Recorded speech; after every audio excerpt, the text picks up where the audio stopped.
All right, I'd like to welcome you to the June 15th, 2022 City Council meeting. Roll call of officers. To my left, Councilperson Dee Cragen, Councilperson Jason Upchurch, Councilperson Heather Newsom, Councilperson Caleb Stapp, newly elected Councilperson Naomi Diaz. Community Service Director Roger Krieger. To my left, Debbie Cragen, City Clerk Treasurer. I ask you now to stand for invocation. Tonight's invocation is began from the Tri-County Christian Center and remain standing for the Pledge of Allegiance. Father God in heaven, thank you for your invitation to approach your throne of grace with confidence in the name of your Son, Jesus Christ, knowing that you hear our prayers and care about every aspect of our lives. Thank you, Father God, for the City Council, which realizes the importance of prayer and the necessity to call on you for guidance, because you said, Lord Jesus, that apart from you, we can do nothing.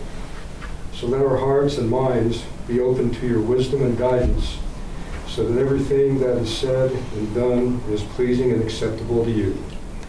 And finally, collectively, as a nation of people, let us ever increasingly turn our hearts and minds to you for wisdom and help in making right the things that are wrong. In Jesus' name we pray. Amen. Amen.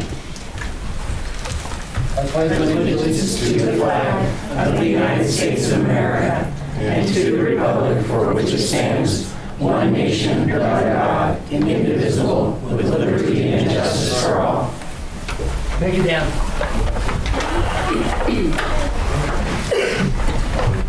All right. Item 4, approval of agenda. Motion to approve. A second. We have a motion and a second. Any comments by the council? All in favor? Aye. Motion carried.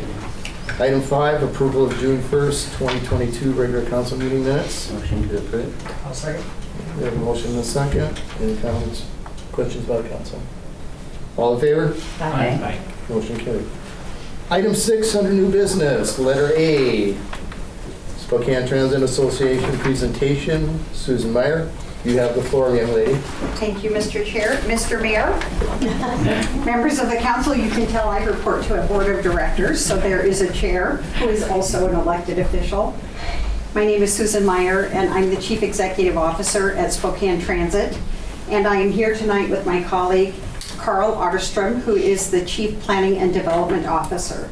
And we have been invited by you, by way of Joe Tortorelli, to come and talk to you about transit and how it might work in Deer Park and what your considerations might be. So we are providing a source of information to you, but we are not attorneys. I wanted to say that to you first because what we're going to talk to you about would require follow-up and legal guidance for you if you were to pursue any of the options we're going to tell you about. I wanted to start by telling you, before I turn it over to Carl to go into the details about Spokane Transit Authority. So let's go to thank you, the next slide. So I'm going to read the slide to you, which I'm sure is endlessly irritating, but there's so darn much information that it's not uncommon for people who work for government to put as much information as possible on a slide. On the right-hand side of the slide is our system map. So ST has been providing service since the early 80s, and we provide fixed route, which is bus service, which operates on a fixed route, and paratransit service, which is complementary to fixed route. It operates for individuals whose disabilities prevent them from using the regular bus. So if there is a bus route near you, there will also be paratransit in most cases. If you live in an area without bus service, there won't be paratransit service because the Americans with Disabilities Act created a requirement that public transit providers provide a complement for people with disabilities to fixed routes. So paratransit is a complement to fixed route, and we provide about 1,100 rides a day on paratransit service. So today, or recently in May, we have 45 fixed bus routes.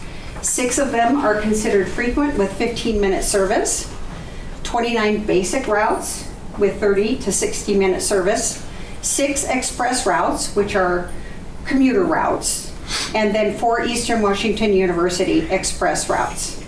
So before the pandemic, our ridership on fixed route bus was 10 million for both on the bus and paratransit. The number of paratransit rides is modest, 250,000 to 400,000 a year. So next, if you would advance that for me, thank you. So Spokane Transit is a public transportation benefit area. That's the statutory definition of the form of transit in Washington state. There are some city transit systems and some county transit systems, but the majority of them in the state of Washington are public transportation benefit areas. And Carl's going to give you more information about that. So by statute, PTBA boards are composed of 9 elected officials appointed by their jurisdictions inside the PTBA and 1 non-voting labor representative. In addition, our board has given non-voting seats to the 4 small cities who are a total of 5 small cities, and they share 1 seat. So currently, top left is Mayor Chris Grover from the city of Cheney, and he was appointed by Airway Heights to represent them and all small cities on the board, and he is the chairman of the board this year. So there are 4 Spokane City Council members, 2 county commissioners, 2 from the city of Spokane Valley, and 1 small city. And the other folks that you see are elected officials from Liberty Lake, Medical Lake, Airway Heights. Millwood. Thank you. So these are the folks who are the leadership of our organization, and it is fitting, as we are a regional system, to have regional leadership and governance. Al French, who is on the bottom right, has been on the board almost 18 years. He's the longest serving board member of Spokane Transit, having started as a city council member and now as a county commissioner. And he won an award from our national association for his leadership on our board. So we are most fortunate to have the kind of leadership and involvement of this board. The next slide. Yes, thank you, Carl. I'm going to turn it over to Carl to finish, to really do the heart of our presentation. But we are available to answer questions along the way. If you want to have that kind of an interchange, that would be okay with us. Please don't let us talk longer than you're ready to listen. And tell us if you have a question about all the information we're sharing with you. Thank you so much for the invitation. We're looking forward to it. Carl? Yeah, thanks, Susan. Thank you again for inviting us here today. So the map that's showing here is the street network in Spokane County, and the gray area is that public transportation benefit area that is basically the municipal boundaries of STA. And so within that area, which is about 245 square miles, about 13% of the land mass of Spokane County, but 85% of the population within that area, is there is a tax rate that's uniform across the PTBA of 0.8 cents that is voter approved and dedicated for public transit.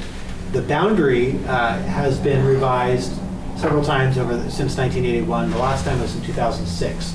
And there's a special public transportation improvement conference that is called by the county and the member jurisdictions to review that boundary every 4 years. So Deer Park is about 9 miles outside of that boundary, so it actually goes up just around Hatch Road. Yep.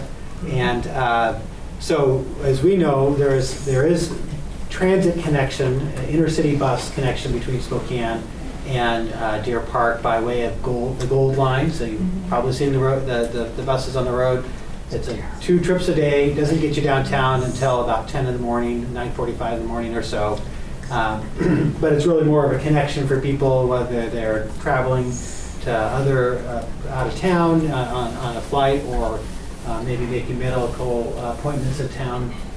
And so that exists. And then we understand SMS, Special Mobility Services, has a grant that they provide a local dial ride service around Deer Park. So those are just the existing conditions. One of the things we looked at was what is the interest in commuters between Spokane and Deer Park? And this is a map, and excuse the orientation of the map. It's how the graphic information from the Census Bureau shows up. But this is a longitudinal employment and household data that comes from the Census Bureau. And those various shapes are different zip codes. And then you see the outline of the Deer Park city limits. So what we looked at was, okay, this is 2019 data, the most available data we have, which obviously is pre-pandemic, but it's saying where do people who live in Deer Park work? What is their destination for work each day? And those zip code colors, the deeper the color, it represents a higher concentration of workers. So of the 1,000 private jobs that of those who live inside the city of Deer Park, about 13% of those are within the zip code of Deer Park, which extends actually beyond the city limits, but most of those are inside the city. Local businesses, perhaps city employees, etc. Then the next most populated zip code is 99218, which is kind of North Spokane, kind of North Point, Wandermere area, and that's about 7% of that of the workers who live in Deer Park. So you got people who are heading to the north end of Spokane, and then going down the list, then the next two zip codes are actually in the downtown core, and that's if you look at it's actually. The medical district, the downtown, the county campus area, those have the next highest. And so those two combined actually are more than that north, the 99218 zip code, separate zip codes, so combined about almost 12% of the population. So we know there are commuters. I mean, you know, I'm sure in your circle of friends and neighbors, people who commute into Spokane for work on a daily basis. And so one of the questions that may drive an answer to, but also what we don't know exactly what are the unmet needs that derive an interest in talking about transit here in Deer Park. Is there any particular need? Is it more of the needs for people who don't drive because of their disabilities, or is it more the commuters? Age group too. Age group makes a big effect on that. A lot of people don't have cars and more elderly. Okay. People that aren't able to drive anymore or can't afford to drive and need to make appointments into town, into Spokane, or is it more just local connections here? A lot of it is Spokane. Okay. So whether it's medical or shopping, any interest in the commuter type service, or is that like more of the 9 to 5? We don't have, well, I'm not aware, but I don't think we have that much feedback from the citizens because, you know, it just dawned on me, basically from personal, that we need some sort of transportation between Deer Park and Spokane. Mm-hmm. For those that work, go to school, or just want to go into a movie, or whatever. Not everybody drives. Right. And fortunately, with the gas prices, I mean, it's, I need not say. It is. Carl, Yes. I just actually a question for you. When for cities comparable to us, like Medical Lake or those other ones where they're more satellite, what are the unmet needs that you're seeing that are? Well, what we provide in terms of transit, we definitely have the individuals whose disabilities prevent them from riding the regular bus who rely on transit. And each of the cities, Medical Lake is no exception. There are people who that is their primary mode of transportation, whether it is because they can't physically drive, or they can't afford to drive, or they just prefer not to drive. And so I think in Liberty Lake in particular, there's also a lot of jobs there, so it's a little bit different where we have people actually commuting to Liberty Lake for work as much as we have people heading from Liberty Lake. Almost as many heading to Liberty Lake for work as come from Liberty Lake. That also picks up a lot of commuters from Idaho as well that are parking and riding into Spokane. And then Cheney, of course, is a very different animal. because it's a college town and a small city. And maybe this, anyway, I didn't understand this comment. You mentioned some folks that don't rely on the regular bus, but rely on fill me in on that. So paratransit is our service that provides Okay, door you're to just door. talking about that service. Yeah. Okay, that's Yeah, so individuals who can't get on the bus because of their disabilities, but, whether it's sidewalks, that they can't physically get to that destination because of the lack of sidewalks or other barriers, or they're such a physical or cognitive state that they can't negotiate getting onto the transit. And do you guys have any data on when a city has added transit? The number, so we say that, okay, there's 1,000 folks going away for jobs. Do you have data on how many people switch to riding the bus? Because my assumption is that all those people currently driving to downtown Spokane are driving. And so I don't see a big need for them to switch. Maybe there is, and I just haven't heard about it. But do you have any data showing a move to start using Sure. transit? I think three main drivers of transit for that type of commute is the price of fuel, price of parking, and the time aspects. And so where the travel time. So when we look at, let's say in a Seattle type area where parking is $40 a day downtown, you add a new transit route, that suddenly actually drives a lot of housing growth because the community is now accessible to working downtown, and so there's some very clear, especially in the Auburn-Kent area where they built a commuter rail that really supported people working downtown. There's a high number of a high percentage of people who took transit as a result, and also brought more growth. When with the pandemic, obviously work has changed, and in that 2019 data, a lot of office workers aren't going into the office 5 days a week. Now that also means they may not need to pay for a monthly parking spot, and something that's a little bit more flexible, like a bus pass that they use only a few days a week, could work for them. But it's as far as kind of there's no service and then we turn it on. I haven't looked at that like kind of specific case studies, but there was a lot of local differences or details that really would drive some of those things. But back to the travel time savings, what we don't have here, like in the instance of commuter rail down to Auburn, is dedicated or something that is basically there's no traffic to compete with. So if we had or HOV lanes that are transit can have a leg up in that to get you through the traffic quicker, that can also drive your ridership changes. But in the past, we've really been for downtown workers the price of parking, and we saw a big run up of ridership leading in 2007 and 8 when gas prices went up back then. And once people started riding the bus and gas prices plummeted again, they stayed with the bus, actually. And we actually, our highest ridership year was after 2008. It was 2009, and then again in 2014, it actually crested over that. And so those, what we find is, and right now we're seeing people take transit, like they've never taken it, now they're on the bus, and we usually see that they stick around because it works for them. But there's always a turnover with people's jobs and things changes. May I interrupt, Carl, and add something to what you're saying? I didn't come from transit. I came from the private sector. So I wondered about why and how people use the bus.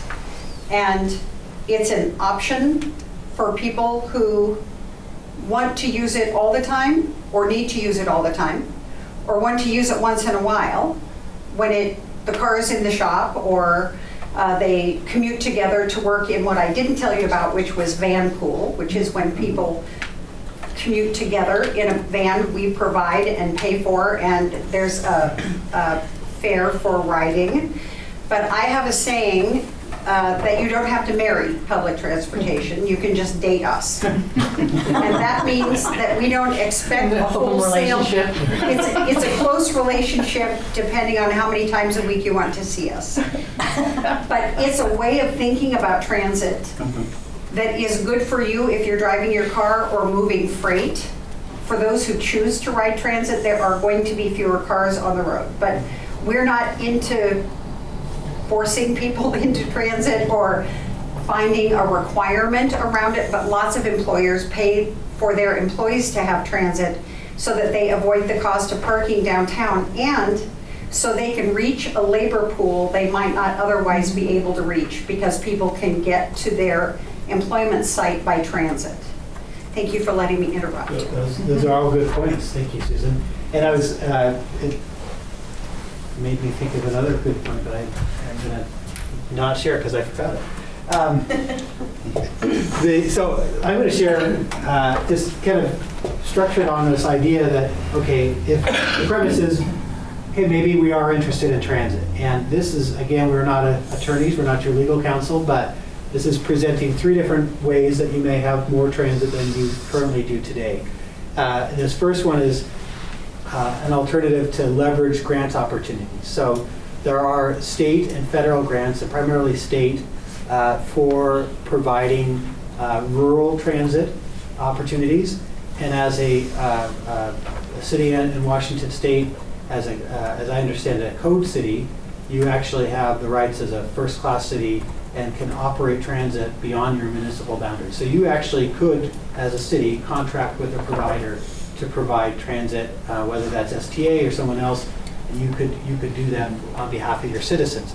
And with grants that are available, typically transit grants at the state level require 20% local funds and then 80% to match. So you can leverage a small investment a long ways.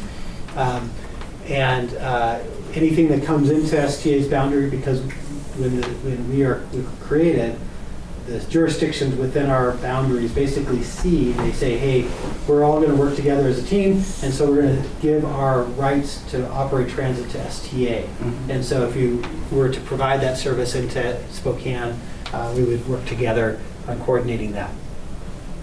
The second option would be to take that city responsibility and actually leverage taxing local option taxes that you can levy yourselves.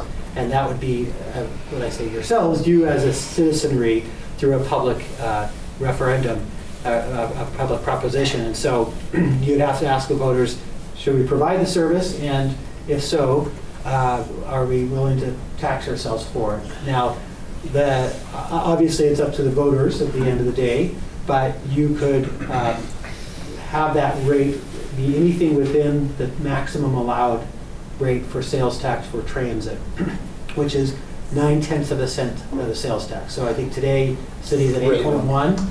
So if you were to, you could go 1/10, it would be 8.2, and all the way up to 9% total. But 0.9 of that 9% would be for transit for the city, and the city would have the ability to decide how it operates that, and obviously with the citizens in mind.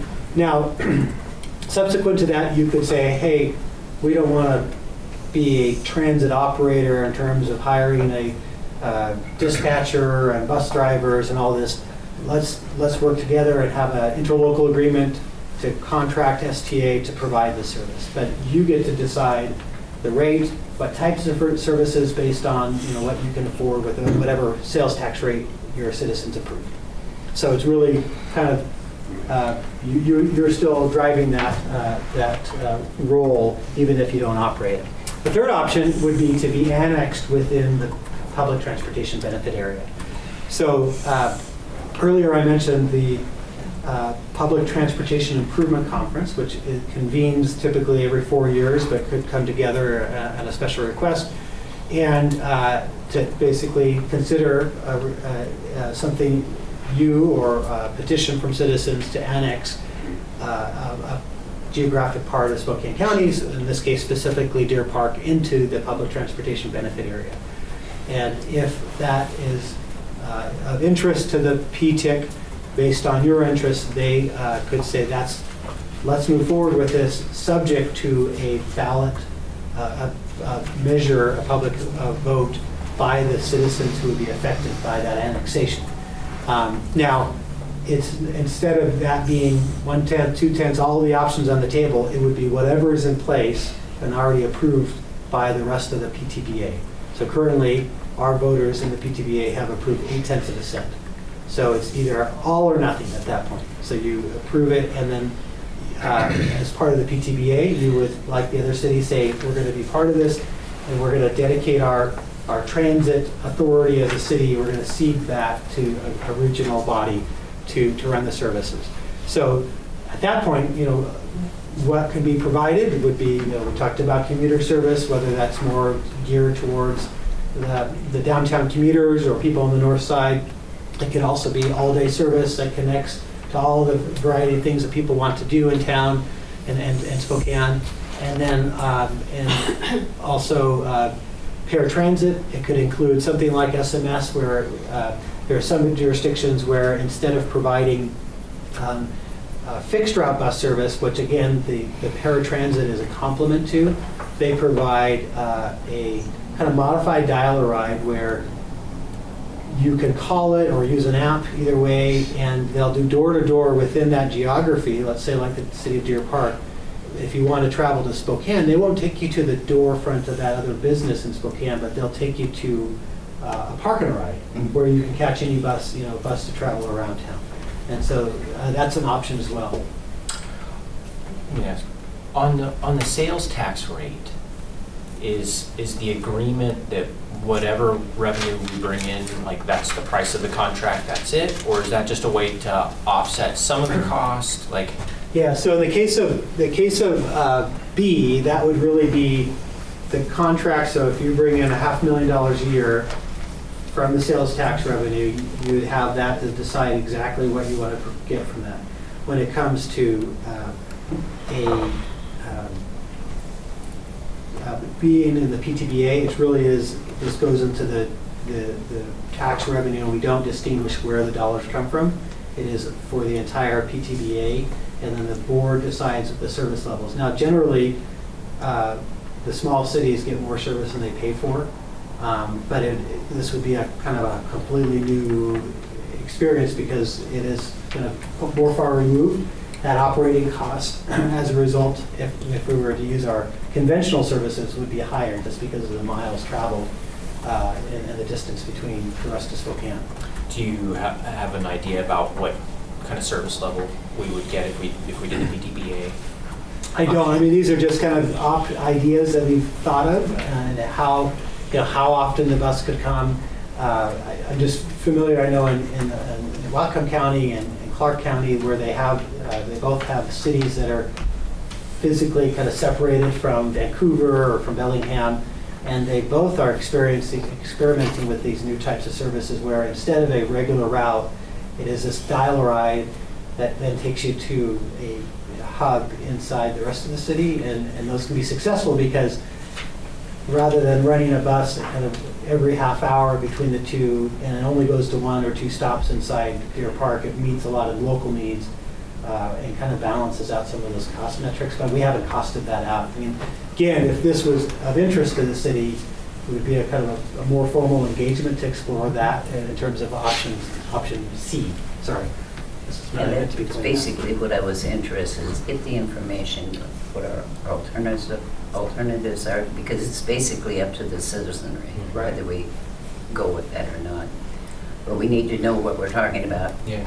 or at least have some idea. Yeah, so I mean, if this were the interest of Deer Park, then you would pen a letter requesting this public transportation improvement conference to convene.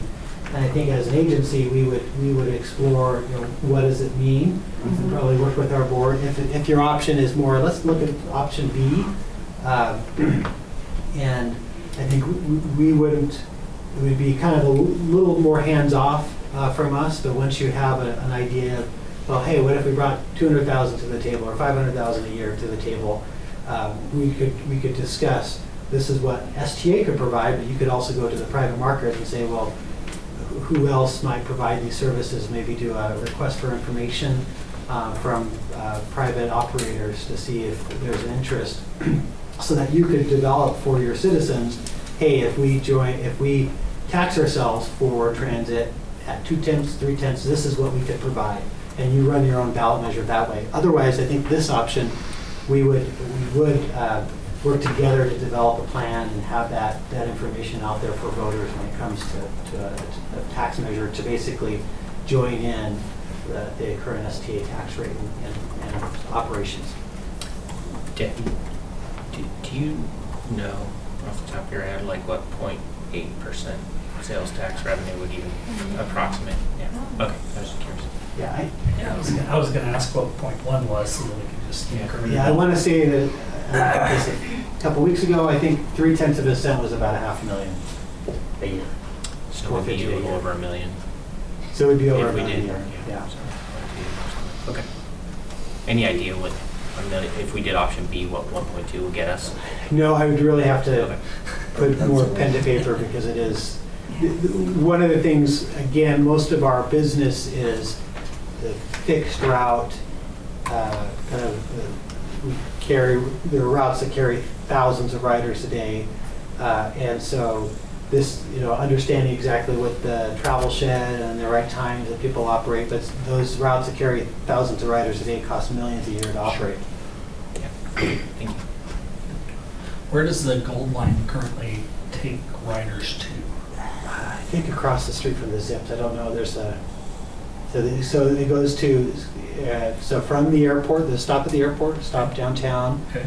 and then our Hastings Park and Ride, Okay. which is a washed-out owned facility that we have a infrastructure on top of, and then it actually travels all the way up to Kettle Falls. Yeah. And what is the cost of that? Remember. Do you have an official relationship with Gold Line? Or We is that don't. We private? coordinate on where they operate downtown to make sure they're not in our way, but we still provide connection because we provide the bus stops and the kind of the services at those bus stops. Thank you for asking that. Anybody else? Do we have any comments by the citizens, the audience? Yeah, I actually work downtown, and parking's an issue. Most of my associates, they park out and then have to walk in. I don't know what that population around here mostly does. I know in the last couple of years, you had 2019 data. But I think some people are working from home, but also it's evident the growth of the entire community because the traffic has just grown tremendously. So I would just say it's well worth looking into, Mr. Mayor and council members, for sure. I think there's a need, even if it's nothing from going to Yokes to the Park and Ride. Even if it's nothing other than that, it would be a huge benefit. Anybody else? I actually have a question, if you don't mind, on the dial-a-ride that you were saying that could possibly come from here and go to the Park and Ride. Would you have to qualify, like be disabled or? The new models that are being piloted or operated elsewhere are open door. Okay. So they have accessible vehicles, vans, or cutaway vans, but anybody can ride them. Okay, that was my question, because there's an awful lot of people that might want to go into town occasionally, but if you don't qualify, that was a question on that. Just a real quick comment I think I want to add is that if, in Deer Park, having a good, robust transportation system would also enable people to look for jobs in additional places.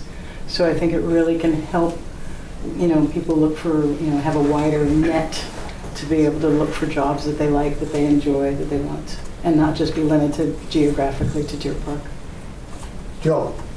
Yeah, what currently, because I don't want to ask you anything tentative, is the average commute time on a bus from that Park and Ride that's up by the Fred Meyers on the north end to downtown? So we have an express route that runs at peak period from about 6 in the morning till about 8:30 or 9.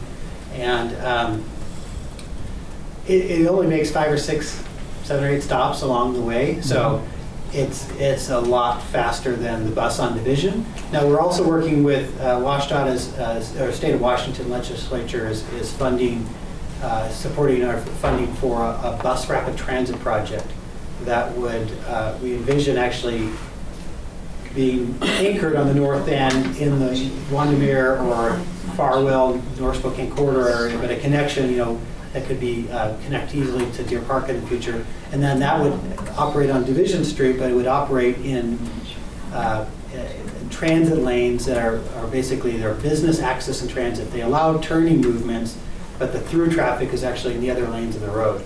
And so that would help reduce Let the me travel ask time. again, because apparently I wasn't clear. Currently, with the express bus from Wandamere to downtown, how long does it take? I don't know off the top of my head, but that's just kind of the context of the operation, that it is a fairly quick ride downtown. It's about a half an hour. I've taken it. So Okay. I used to take it before COVID. I started riding the bus because of gas and then stayed till COVID. But it's about 30 minutes on the express bus. Great, thank you. Scott? Thanks. Scott? Sorry. Scott, you get a question? No? Go ahead, Nick. Although I agree, I think there's benefits to mass transit, especially for elderly and disabled commuters. It doesn't come without problems. I worked in law enforcement for a long time on the west side. I worked in a small community that had no bus service for a long time. And over the course of about a decade, they built 2 parking rides, and we had regular bus routes come through town, and the regular routes became super highways for transients and homeless people that would get on the bus in Seattle and either get off or get kicked off in our town, where we had no services for them at all. And they would wander around town and start camping in the parks and things like that. And we had no way to stop it. So, I mean, there's benefits and there's a downside as well. Anybody else? Mary? No? Could you speak to that in terms of how STA is, are there vagrancy issues? Are there problems on the buses? I think anytime you're in a city, there are issues and challenges that emerge. We have security and we have fair expectations that people pay their fare. Personally, just my observations is it's a very low incident rate in Spokane. Susan, if you want to add anything. It's a very important element of operating a bus system. And we have 10 cameras on every bus. So there is an understanding with our riders that it comes with a responsibility. And paying a fare is part of what gives value to what you're using as a public service. And so we have a security department. We respond to issues immediately. Supervisors and security people respond to coach operator questions, but I would tell you that there are issues related to urban areas that go along with the urban area, and so they go along with urban services. So I won't tell you that there aren't ever problems, but we do everything to keep our passengers safe in our facilities and in our buses. And I think everyone's a little bit suspicious of public opinion polls, but we do one every year of the community perception, and it's statistically significant polling of 400 to 600 people, not all of whom are riders. And then we do a rider survey, and the top score of our surveys always is drivers driving safely and safety. People feel safe on our system. So I can't speak to the way other transit systems work in other areas, but I know exactly what you're talking about. So there are issues to be considered if you're thinking about this. We sure didn't come to sell you something tonight. I know that you know that. We're just here to tell you about Information only. information only, yes. Well, thank you and Carl Bull very much. Thank you very much. It was our pleasure to be here. For coming all the way out here, you had to fly here. You went to the bus. Debbie, Enos is going to read some. Yes. Is that our computer?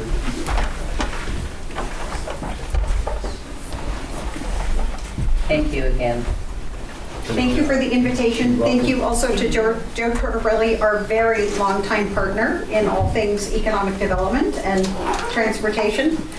He's a superstar. Yes. We spoke to the Good Roads Association last week, so he's moving and shaking on all the transportation fronts. Thank you very much. Thank you. Good night. Good night, Carol. Good night. Okay, next up, item B, Neighborhood Watch. Take care. Venus, you have the floor, young lady.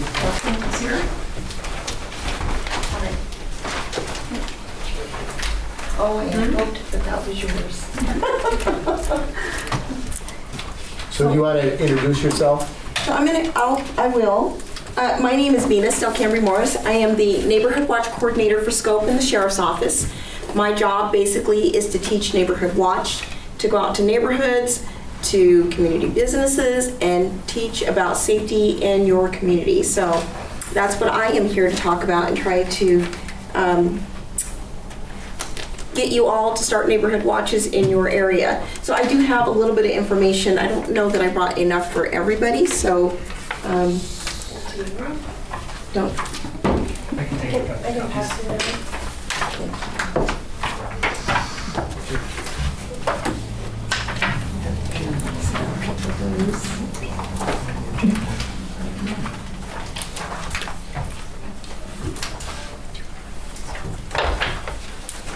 We need one more here. One more.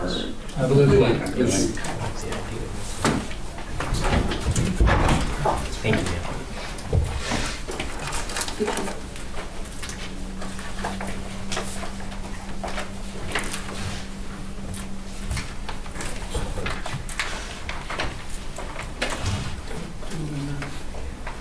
Can I give you, let you all pass one of those around?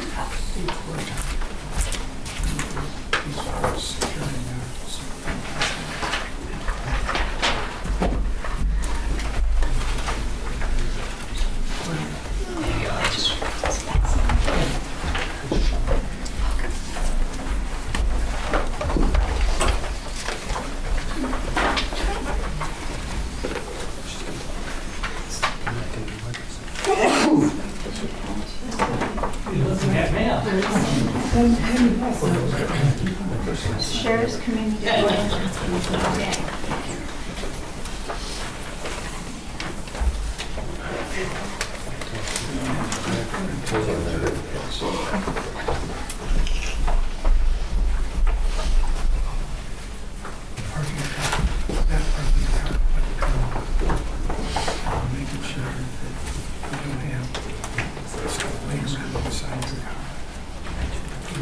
So I'm just going to kind of give you a little bit of a spiel of how I start my neighborhood watch meetings, basically. So as you can see, there's several different signs there on there. Those are from every place. We have our own for the county that we've made. A lot of people are familiar with the eyeball. We still have those. However, for the city and the county, city of the valley and the county, what I've decided to do was to make our own neighborhood watch signs so that they're more distinct to Spokane County in themselves, because people can go online and they can buy these anywhere. But we want to make sure that we have our own items for our areas. My plan is if we get enough neighborhood watch groups started out here in places, and Liberty Lake and Medical Lake as well, what we'll do is I'll make signs specific to your area. That way you don't have anything that says, that doesn't, like Airway Heights has their own police agency, so they wouldn't want to have the Sheriff's Department information on their sign or anything like that. So we want to make sure that everybody has their own information.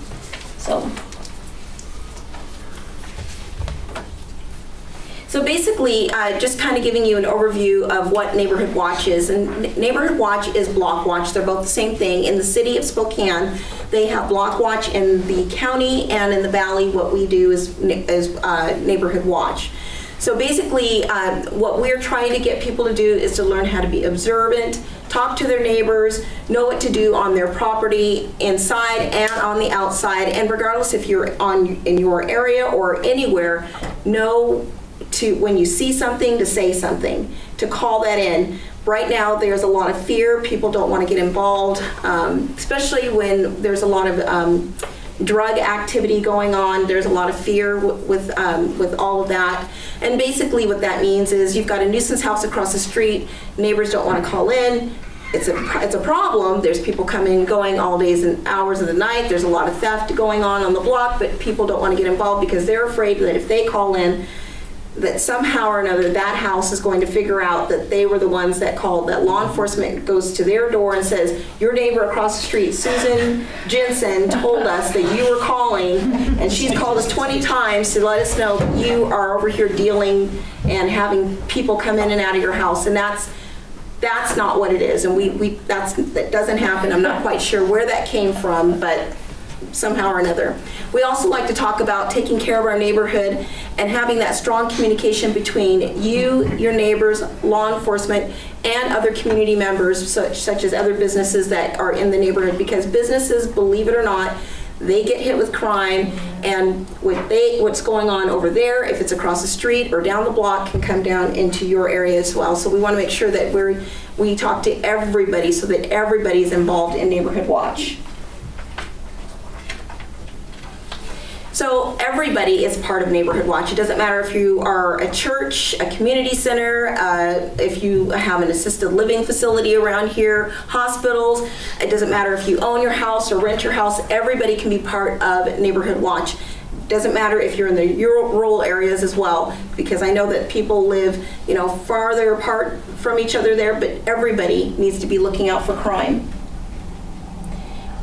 When we get you involved with Neighborhood Watch, the big thing that we have a huge obstacle to overcome in any area, it doesn't matter if it's Spokane or Seattle or California. I have talked to a lot of different people in a lot of different areas. We all experience the same issue, and that is trying to get people involved. They think because they haven't had an issue, there is no issues, and that's just not so. So for instance, catalytic converter theft. That is huge, it's on the rise, and there's not a lot of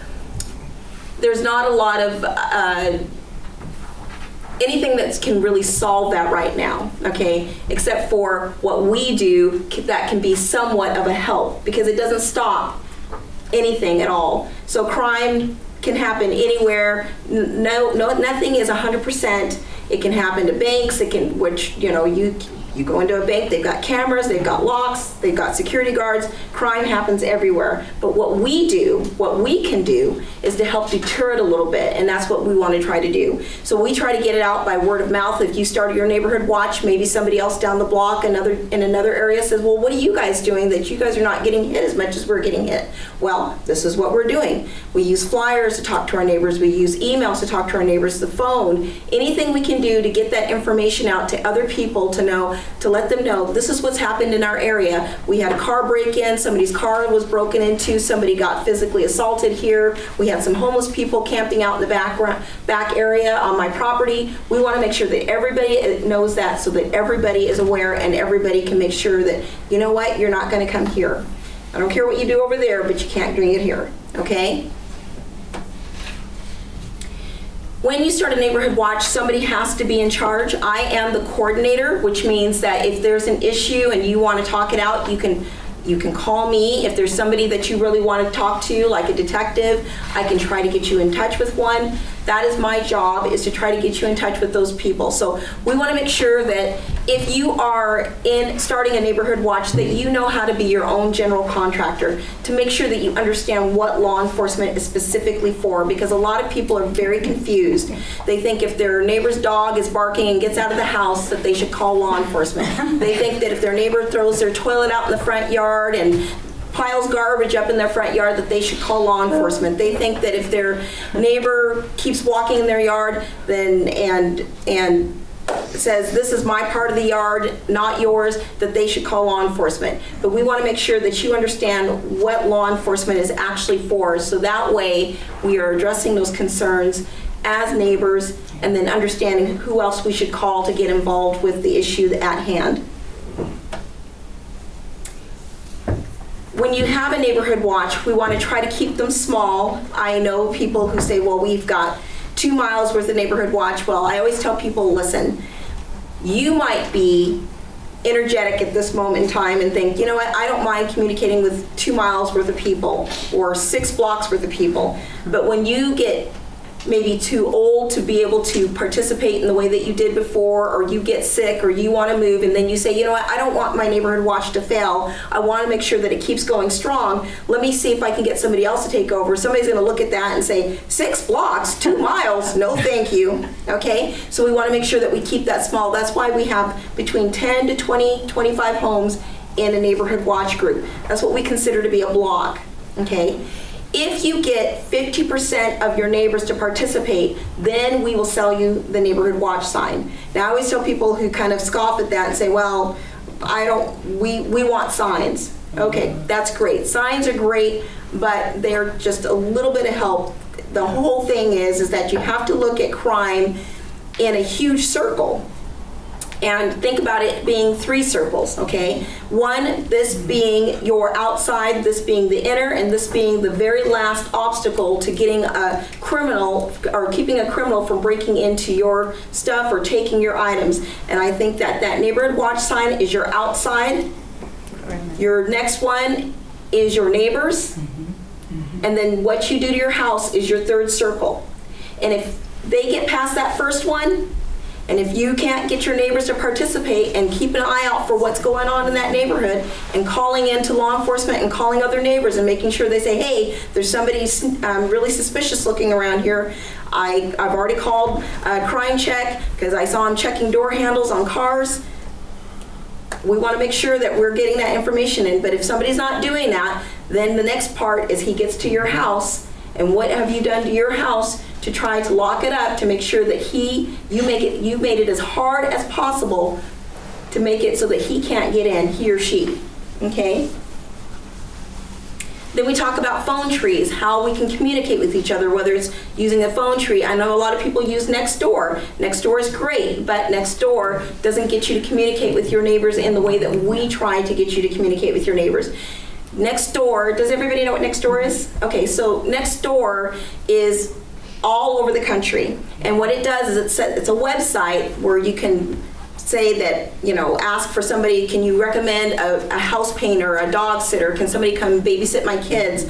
Or it talks about crime and safety, and they have different sections where you can click on it and you can see what they're talking about. And sometimes in that crime and safety section, what they talk about is somebody broke into my car and took this, or this is what this person looked like that came up on my porch and started harassing my cat or something like that, okay? That's what Nextdoor is basically for, that you put your information out there. However, Nextdoor is for just certain areas. So if I live in Cheney and you've got crime going on down here, I can't see on Nextdoor what's happening down here. I can only see it in my area in Cheney, okay? Or if I live in Glen Rose, I can only see it for there and probably 5 miles out, the communication that's going on in that particular area, okay? So Nextdoor is great, but it doesn't give you that one-on-one communication that you really need with your neighbors, okay? It's more like if you check it, then you'll know.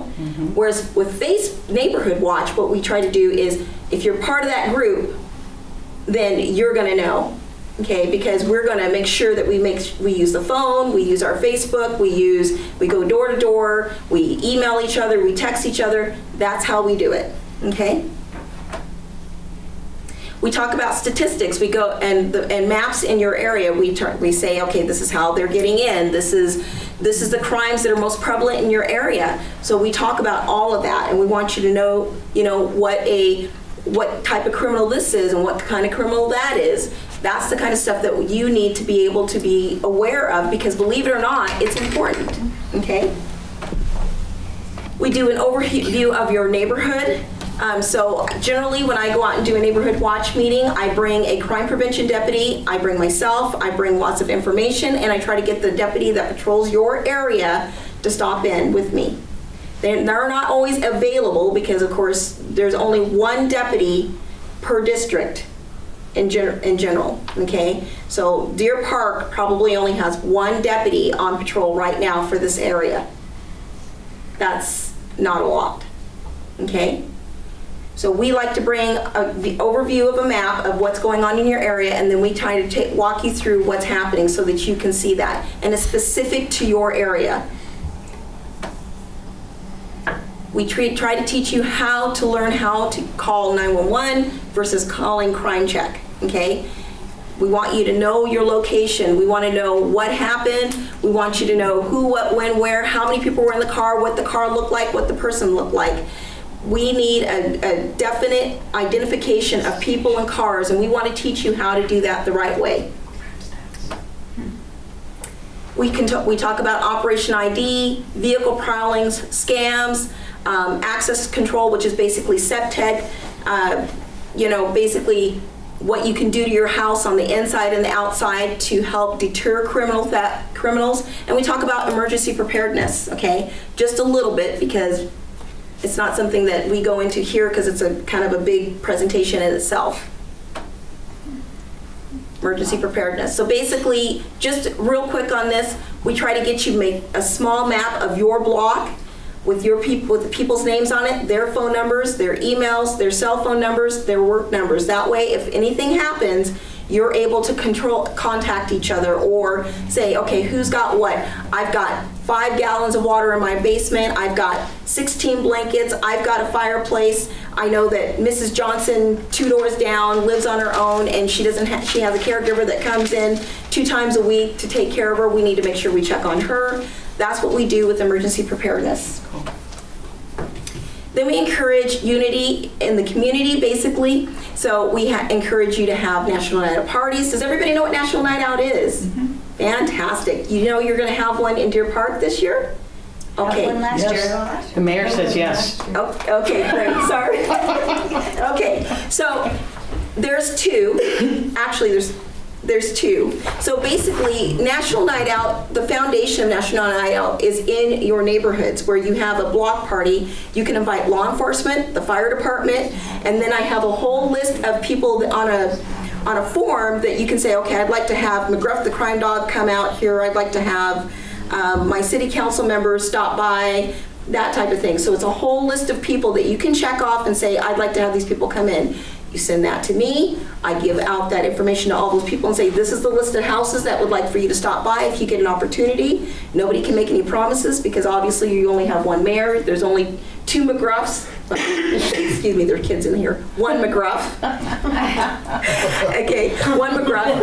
And then that's the basis of the neighborhoods. Okay, then we have community parties, which is the one that you have for all of Deer Park, where they'll have a big, huge community party. Then on Saturday, we have another community party out at Spokane Valley Mall, and that's open to everybody in the community, whether you're Deer Park, Liberty Lake, Medical Lake, Airway Heights, wherever, okay?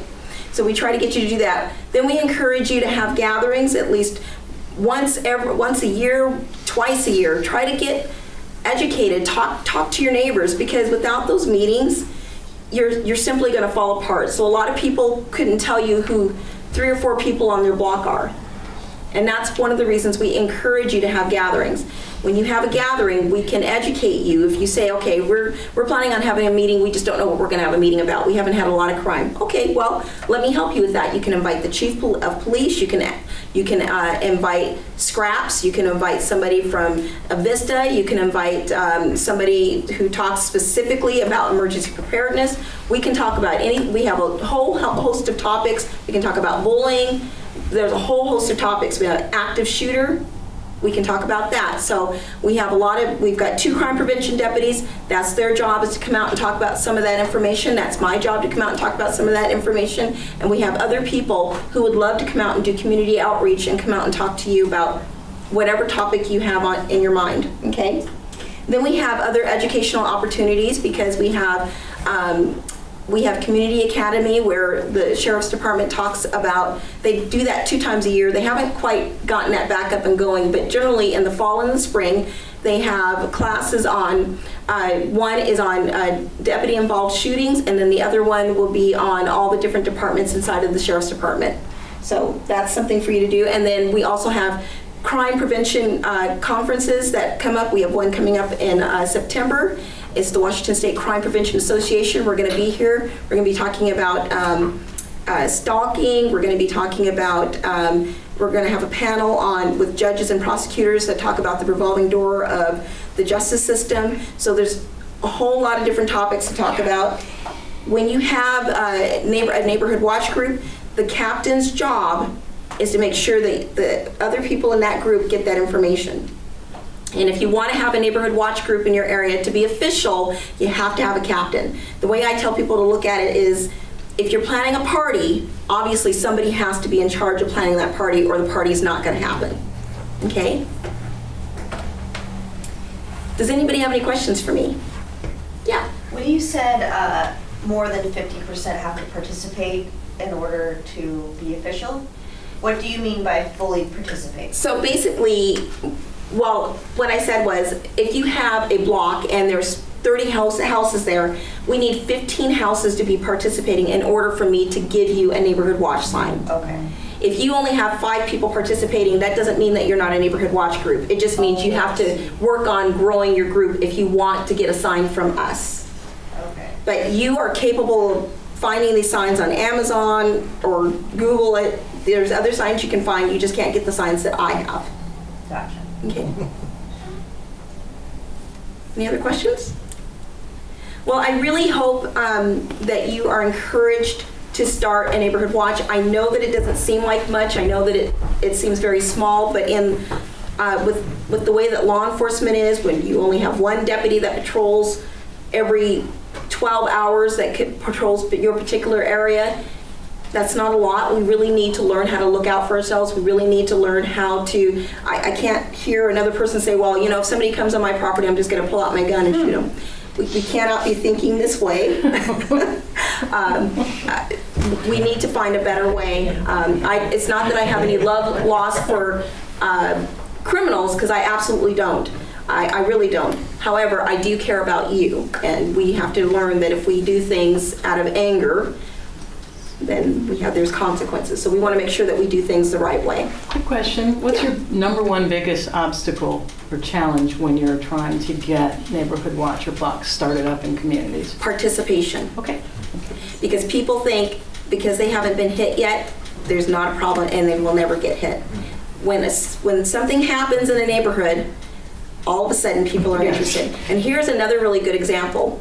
We have several, and I don't care where you're at, nuisance properties. And that means whether they've got garbage piling up, but a lot of them are drug related, where they've got people coming in at all hours of the night and things are being stolen and being brought to this particular house. That is a huge problem. And we have people that watch it for a year before they decide to call it in and get fed up with it. And then they think, well, I've called it in, why hasn't law enforcement shut the house down? And that's just not how it works. You need to have called in for that whole year.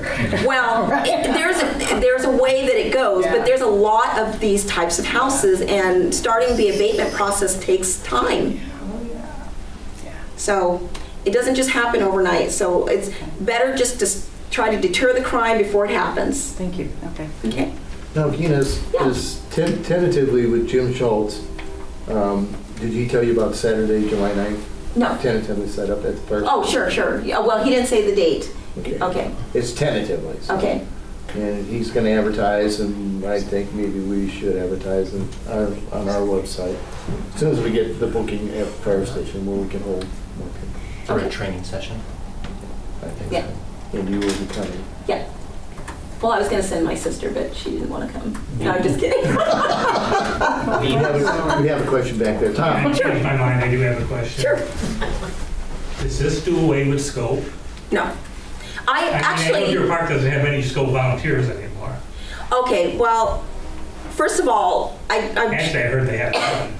Well, so I am a part of SCOPE. I'm one of the, SCOPE has several different programs underneath it. I'm one of their programs. There's only 4 paid folks that are part of SCOPE, and that's me and the administrator and executive and another person. Okay, so with the stations, it's difficult because it works off volunteers. If we don't have volunteers, then we don't have a station. Participation. Yes, absolutely. Participation's huge. And so none of those folks are paid. A lot of these people have worked their whole entire life to look for something to do. They get involved.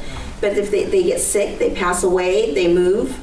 COVID was a huge hit to us. A lot of people didn't come back after that, you know.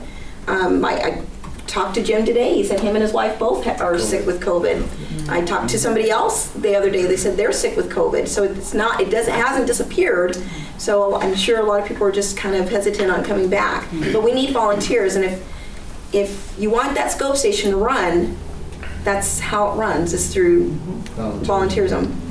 You don't, you know, the one thing that scope does require is that we have, I think they require 48 hours of volunteerism per year, which is what, 4 to 6 hours a month? For some people, that's too much, but for some others, you know, if you've got the time, just do it. You know, that means you can do COP, you can drive around in the neighborhood. Scope provides you with a car to do that. You know, we need people to sit in the office and make sure that if somebody has a question that they get that.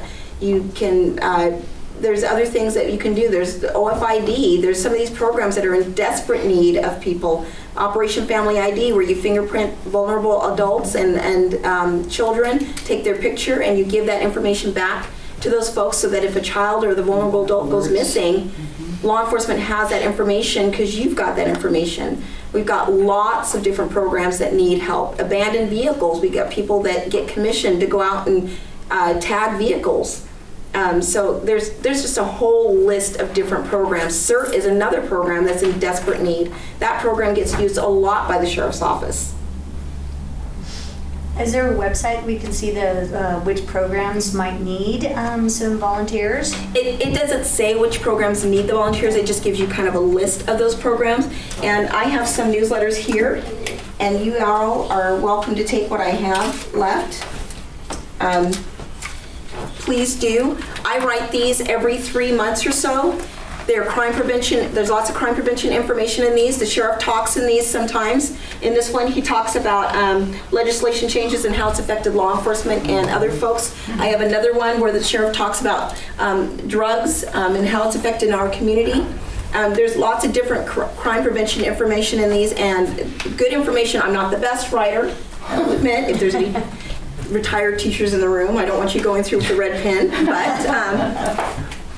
but it's good information, and I think the general information comes across pretty well. So, any other questions? Venus. Yes. One of the things you mentioned is participation, and I would want people to get involved. Do you have sounds cheesy, but do you have a feel-good story where Neighborhood Watch really worked the way it's supposed to work and it benefited a community? You know what I mean? Yes. That I could relay to people? Let me go back to, okay, there's two. Let me see which one's a good one. Okay, so in the north side here, there was a nuisance property. And these folks were out of control. I mean, they had girls coming in and out of the house day and night, lots of physical activity coming in and out of the house, backpacks going in full, backpacks coming out empty, lots of that stuff going on. Well, the neighborhood said, we've had enough. And, they tried to do it the Christian way, is what they said, but they decided to pull it together, and they called it in, and they got it together, and they learned how to do it. Here's another one. We had another nuisance house, duplex. The person that lived next door was terrified. These people were harassing these other folks because they had started putting up cameras to record what these people were doing so they could give that information to law enforcement, but they were literally harassing their neighbors. And my husband, who actually was a crime prevention deputy prior to becoming a detective, he and I were out doing a neighborhood watch meeting at this house, and we stopped in the middle of our conversation because cars were coming back and forth, and my husband stepped out on the porch and he was calling in what was being seen. We got rid of that house. We got rid of that house. I shouldn't say we. The neighbors got rid of that house because they did what they needed to do. It's scary sometimes, but it's either that and let them keep bringing that guck in or get it out of there. And I am one of those people, I'm so sympathetic because I would not want to live next door to that.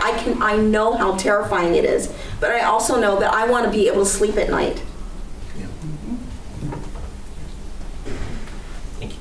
You're welcome. Thank you, Ines. Thank you. Very good stuff. Okay. Next item, item C, discussion and possible action concerning increasing the size of city council from 5 to 7 members. I'll just give you a little history. We're a code city. Once you get 2,500 population base, you can go from a 5 to a 7-member council. It is mandatory after 5,000 population. So, Jason, I think we'll start with you.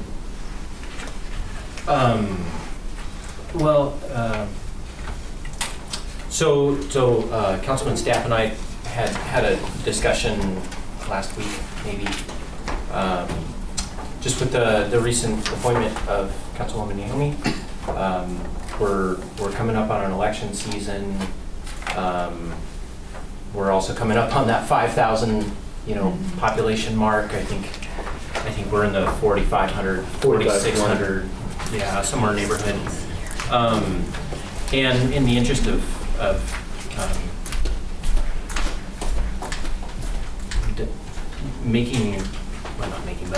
but allowing the voters to have a say in who is selected, we were thinking if we got ahead of that, then maybe the voters would have a say in that rather than us appointing someone. So I think Caleb is the one who's maybe brought that forward initially. I'm open to discussion. I just thought having the discussion.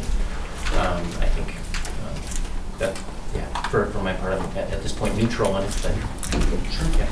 I felt more strongly about it just because while we did well operating quickly once Ron had resigned and we realized, okay, we've got to start this process, I far prefer being proactive rather than reactive. And so anything we can do now to just move that process forward, be ready, I think it would benefit us. Plus, we've got recent practice. That's always a benefit. We also have 9 interested applicants that I think we should check with, make sure they're still interested, but I would assume they mostly are. We can also use this opportunity to check and see if there are any other interested folks, but we know we have some interested right now. So now seems like a great time to do that. I couldn't think of a compelling reason to wait. Just waiting to react doesn't seem great. And then as a side note, and this is very incidental, but in the walkthrough this morning for the proposal process for the City Hall building, we pointed out to them that at some point this will need to be a 7-person seating arrangement of some sort. And we're already close to falling off the edge sometimes here in the back. So at some point, we're going to have to think those things through. If we can, whatever ends up happening with the building, if we are already at 7, it makes that process slightly easier in a very small way. So those were my thoughts. That we should move Okay, on that counteraction, the 45-20 population base, so we're 480 short. So the way that the population is growing is going to take 4 to 5 years. I would possibly suggest putting it on the ballot for next year. What do you mean by putting it on the ballot? Just, do we move to 7? Is that the question? If you choose Okay. at that time to do that, then you'd have the general election and the public would vote on the candidates.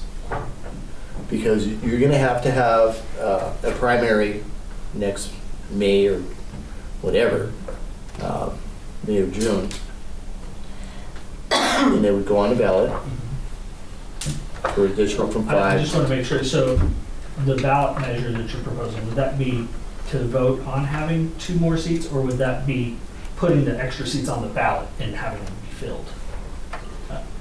Put them on the ballot. Oh, okay, to thank be you. I just filled. want to make sure. Because you're up Yeah, I'm up. D's and Naomi's up. Yeah. So you have 3 there, it'd be 5. Right, so then we'd add an additional 2. Addition 2. The process, I guess as I read through the state law, it looked like we, as a council, were supposed to vote to have the seats or not. I guess it didn't give a timeline on how those seats had to be filled. Do you know if there's a specific process that has to be followed? Because I guess my assumption was it had to be, once the seats were created, I assumed it fell in under the 90-day rule with. I don't know. I haven't read up on that. Okay. But I do know once Debbie puts it on the ballot and files it, that it becomes proactive right there. The people will choose, not us, or not the council. Because if we do it now, then we would have to essentially pick 2 people and appoint them again. Yeah, I don't want to go through that. It's stupid. It's working right now. Let's not mix it up anymore. I mean, it It's concentrated does work on and it did working. work. But I mean, you want the people to be able to choose, so I think that yes, it should definitely be something that goes to the ballot and becomes their choice to pick those Yeah, I mean, next 2 people. as soon as that's there, it would be on the ballot. I don't, from my reading of the state law, it didn't seem to allow for the kind of timeframe to us make a decision and then, because really the decision would have to be made before May filing. Right. And then the seats don't actually get filled until January. That's, Right. I don't know, that doesn't seem to It's a match. democratic process. Well, but it doesn't seem to match what we just had to do. Yeah, but That's- why is that so important? It's different. Well, I'm just asking about the process. Yeah, what is it? I'm not clear on it. Okay. I'm not clear. Okay. But we have time Could to we work ask on Jeff it. that, if there's a specific time frame? Because it just, my guess is that should we create the open seats, that even if we did that with the intention of having them just filled by ballot next year or January the following year, my assumption is that actually state law would require us to go ahead and appoint somebody right then. I'm not sure. I'm not Yeah, sure. that would be a good one to I think. because I think what would happen. I got it right here. When the population of a mayor council code city having 5 council offices increases, the number of council offices in the city shall increase from 5 to 7 members.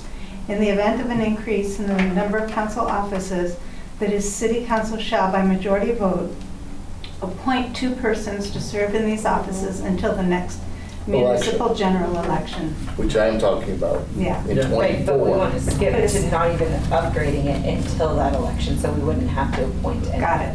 But That's where we're unsure. yeah, I don't- Okay, that's what, I wasn't clear on that. Yes, so that's where we're missing So just the- waiting how does until the this- election. Yes. Yeah, I don't think it lets us, is what, I don't think that option exists.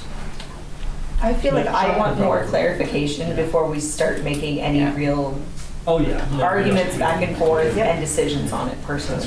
So can we get a motion to postpone this until we get legal action? I motion to postpone this until we find out legal action. Change the date back on, It's just a discussion.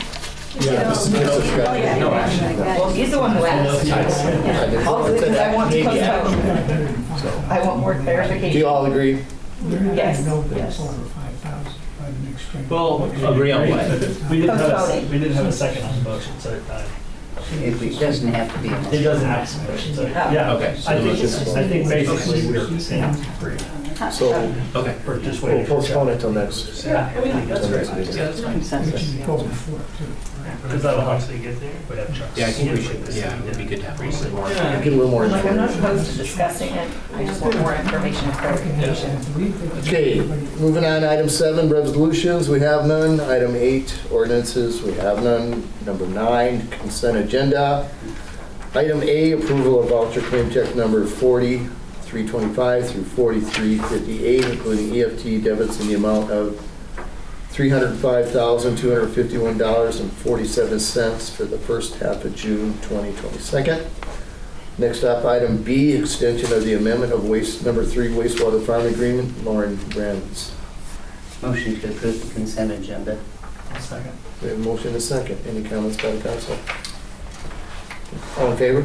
Aye. Motion carried. Report of departments. Daryl, we'll start with you first, please. Today's the first official day of fire season, believe it or not.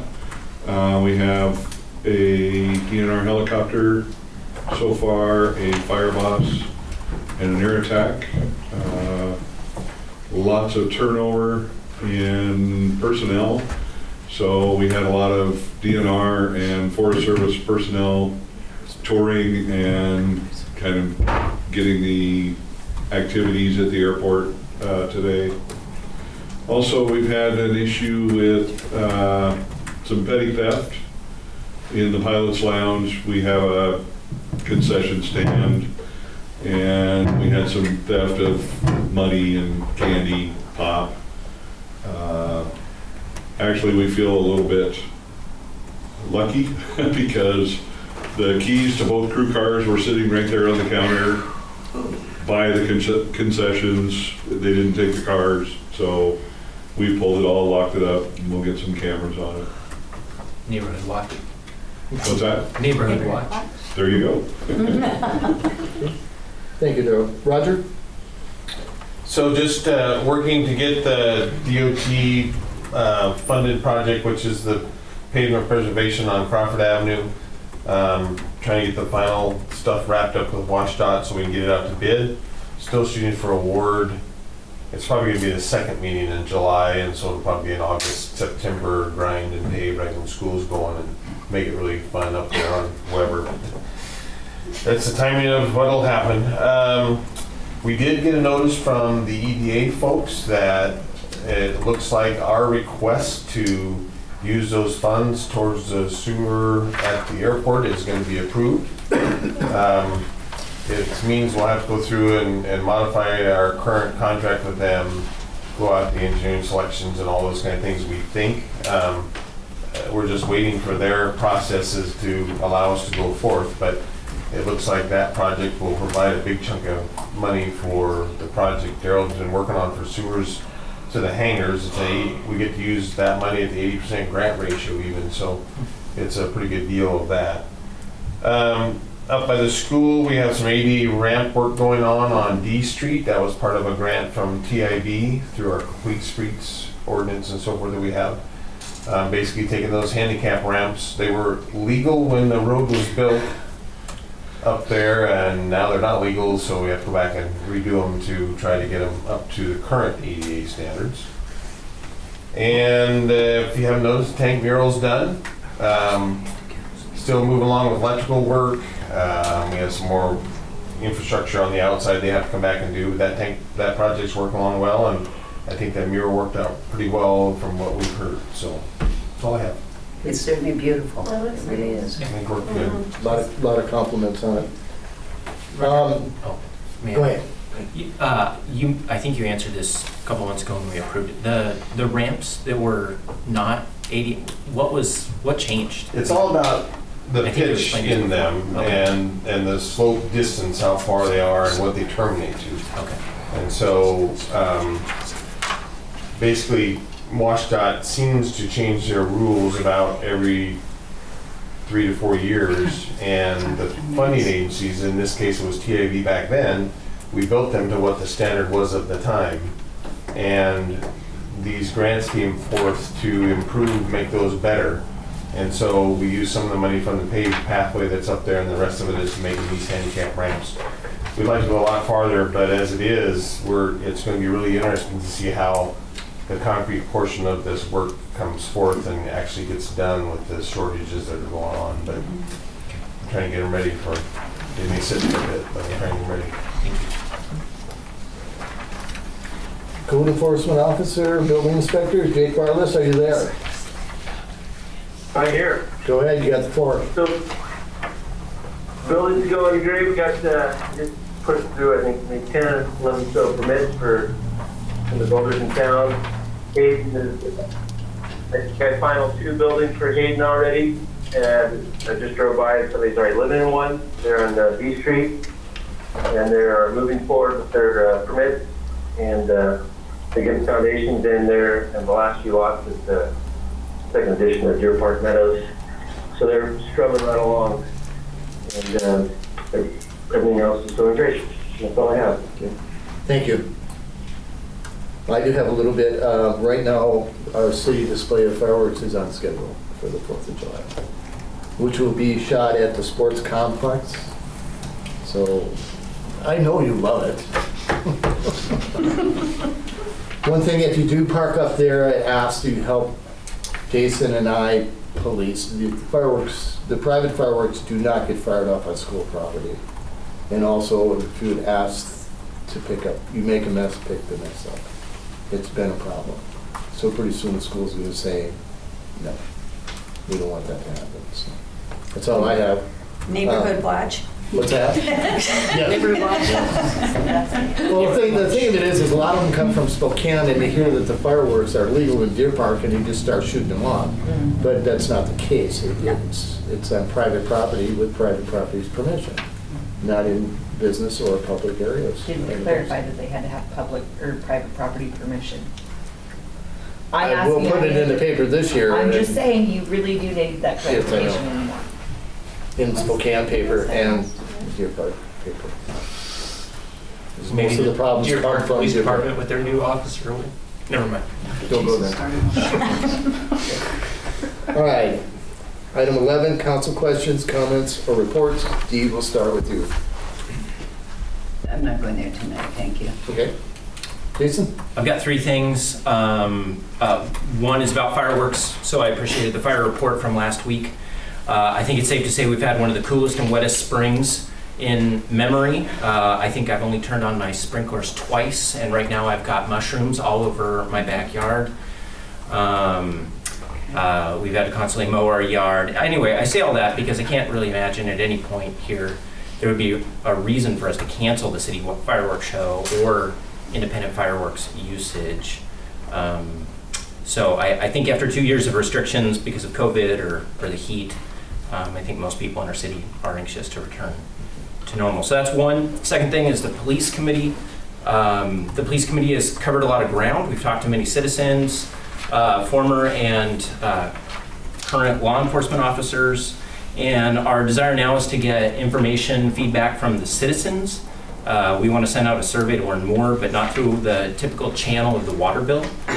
Because the problem with the water bill is that for landlords who live outside, they're the ones who receive the water bill. And for a whole bunch of people inside the city who don't receive the water bill, they have no voice. So we're working with a print shop here in town to see if we can't figure out how to cover everybody in Deer Park. So that's a little bit of a trick, but we're trying to get that figured out.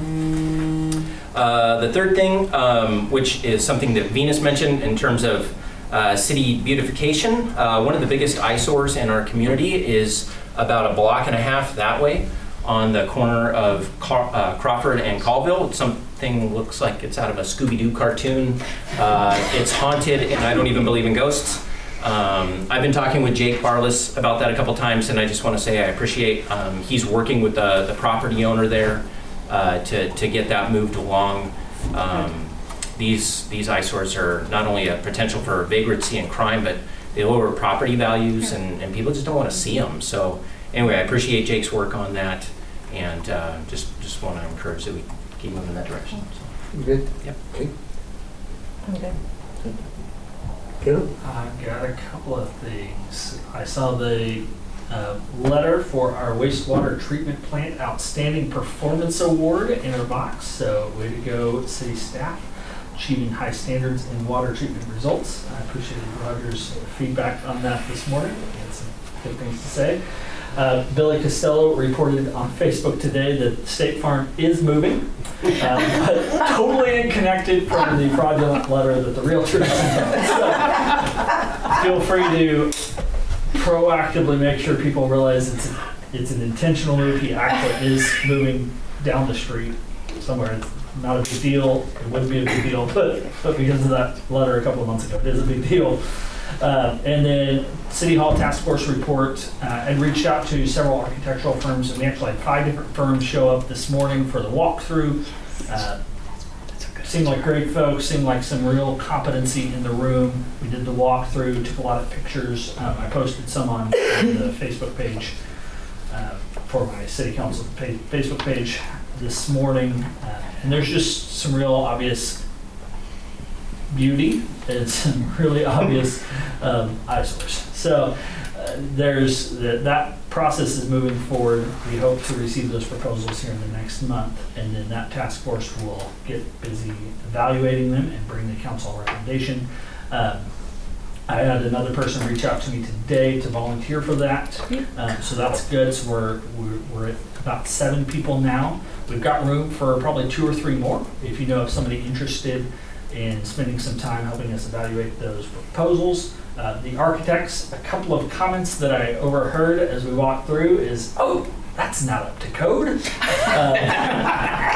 More positively. Put that on repeat. More positively was, oh, there's some great light in here. You know, and I love these tall ceilings and brickwork upstairs. So there was some positive notes. And there was a real definite interest in several of them where they saw that we did have a special building and they are going to put some work in to help us.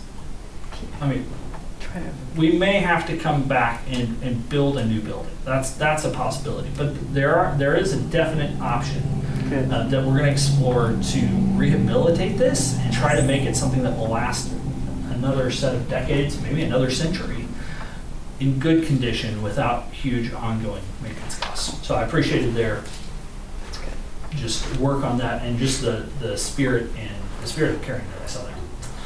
I had 2 concerns also on my mind that I thought Naomi might be able to help us with, and I just thought I'd throw this out there in case you were interested in helping us protect and beautify our downtown. What I was thinking was, on the protection lines, since you have a really helpful story of coming from a city that turned into a really unsafe and disgusting proposition. And many of us recognize that there are aspects of Seattle and Spokane and other cities that we don't want to go. I thought that would be a helpful background to bring to this. And then second, at the beginning of the year, Mayor Tim and Joe Torelli, our economic development officer, brought in Matthew Tate from Retail Strategies, and he talked about what they do to help bring in new businesses. At that point, as I listened to his presentation, I realized that my vision for Deer Park didn't really involve trying to lure Chipotle here, but instead Arby's. Or Arby's. But instead focusing on our citizenry, starting and having great businesses here. And they had 2 other strategies that were really attractive. One was small business coaching, which honestly we could get for free or cheap elsewhere. There's lots of places that do that. But they also have one thing that they do where they help, as a consultant, help create and draw out the vision for a downtown that then we can take our comprehensive plan for the city and put it together with some sort of actual plan for a downtown that takes us somewhere we want to go. And so I was curious if you would be interested in leading some sort of task force, maybe Mayor, if you guys could figure out some way over the next several years to begin looking at ways to protect and beautify kind of the downtown area. I didn't know if that was something you would be interested in. I definitely want to protect the downtown area and the whole city everywhere. Absolutely. Yeah. I just know. Yeah, we can work on that with Josh. I love that. Yeah. And then I'd love to have Matthew come back and tell us more about that other strategy that we didn't really get. It's $1,000 for him to come here. Okay. Maybe he could send us a letter first. But 55 cents. but at a certain point, I mean, we have to find out about some of these things. So that's all I have. Okay. Newly appointed. Yeah, I have a few things I want to say. Okay. No, I'm teasing. Just happy to be here. Listening, learning. I like getting involved with what we just talked about. Thank you. We good? Yes.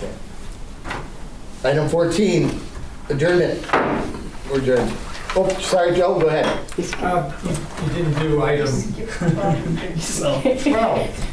Oh, kind of skipped. Oh, yeah. I thought you spoke already. But you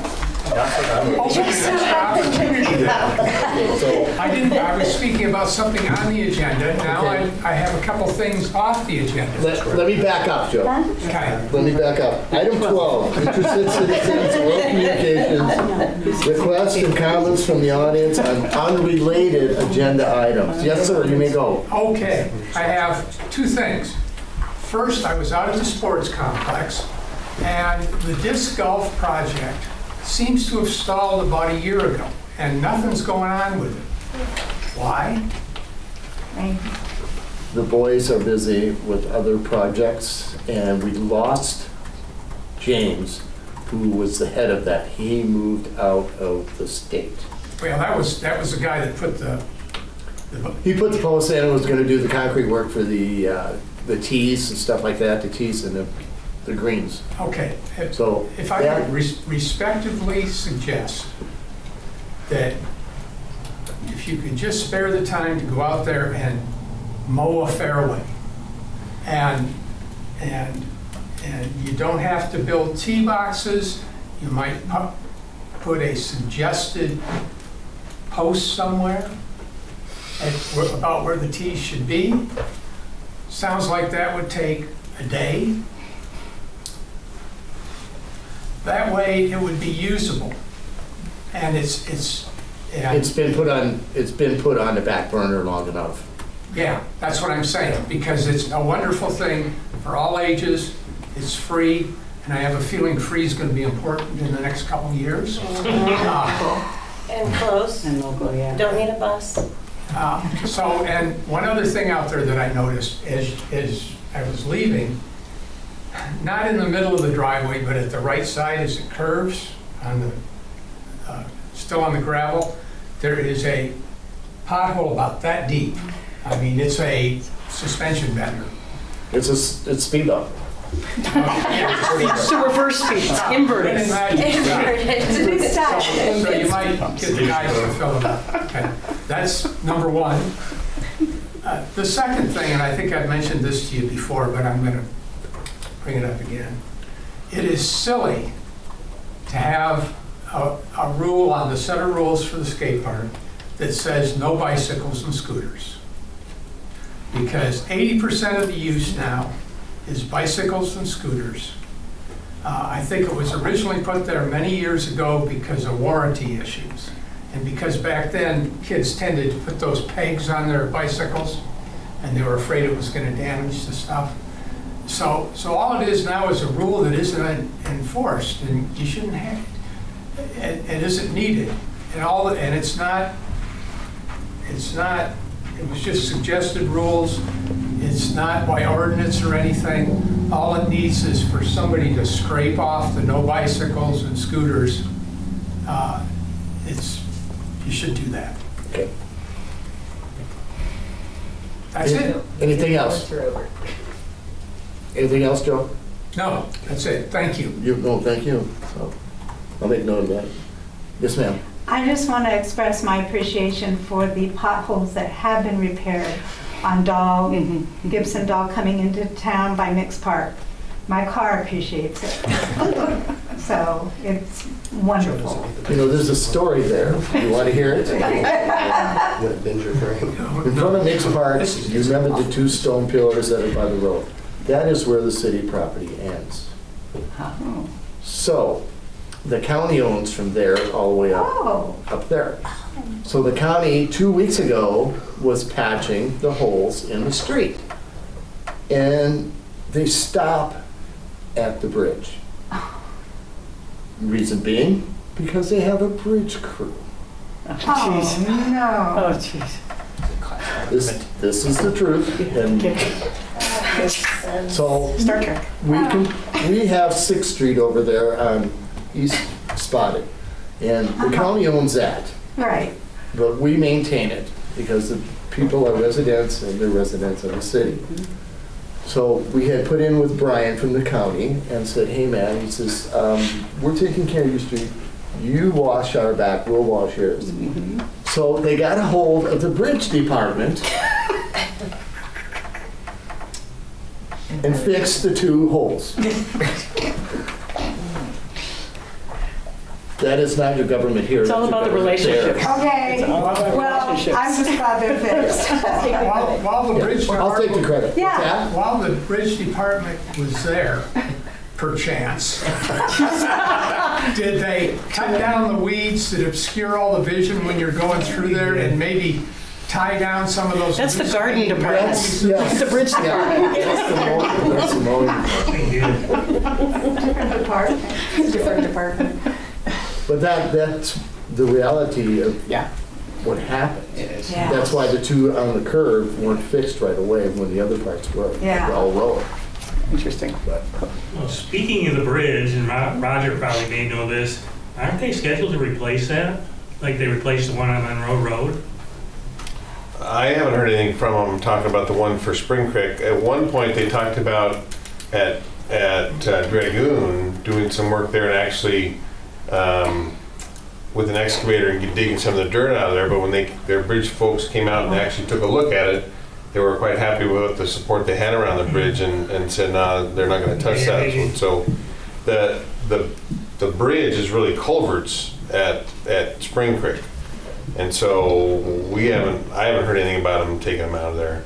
You know, and honestly, we did in our pavement preservation money a couple of years ago, stretched the work that we did past the frontage of the park just because, you know, our citizens use the park. And so we actually did some paving on their road, their portion of it. But yeah, once you leave those two pillars, it's really county right away. All the rest like kind of strange down there. But anybody else? Hazel, you good? You good? Okay. Yeah, they went on the road. Now adjournment. Okay.